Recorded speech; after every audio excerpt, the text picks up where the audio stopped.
जय Bhim guys. तर बघा, माझी बहीण सकाळी सकाळी किती जास्त ओव्हर ॲक्टिंग करते. तिला कॉलेजला जायचं होतं म्हणून आवरून बसली आणि मी आज जाणार नव्हते. सो हा बघा, आज ह्याचा पेपर होता. म्हणजे बघा, एवढ्याशा लहान लेकरांचे पण पेपर असतात स्कूलमध्ये. सो नंतर मला ना जायचं होतं दुकानला, जे की एवढ्या साऱ्या चिखलातनं जायचं होतं. सो आमच्या गावाकडचे रस्ते देखील चांगले असतील जेवढे इकडचे रस्ते घाण झालेत. एवढ्या चिखलातनं मी गेले दुकानला, कारण दूध आणायचं होतं. कारण घरी कोणीच नव्हतं, ना रोशनी ना माझी बहीण.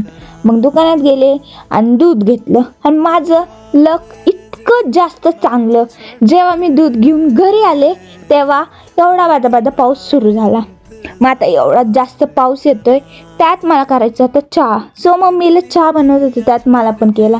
कारण बारिश आणि चहा it's a best combo. So चहा बनवला आणि चहा पिला. नंतर माझी बहीण कॉलेजवरनं वापस आली होती. बघा, वापस आल्यावर एवढी ओव्हर ॲक्टिंग करते, म्हणजे स्वतःला आरशात एवढा वेळ बघत बसली. सो आमच्या शेजारच्या चिवचा आज बड्डे होता. सो मला बड्डेला जायचं होतं. सो तिला कॅडबरीचं सेलिब्रेशन घेतलं.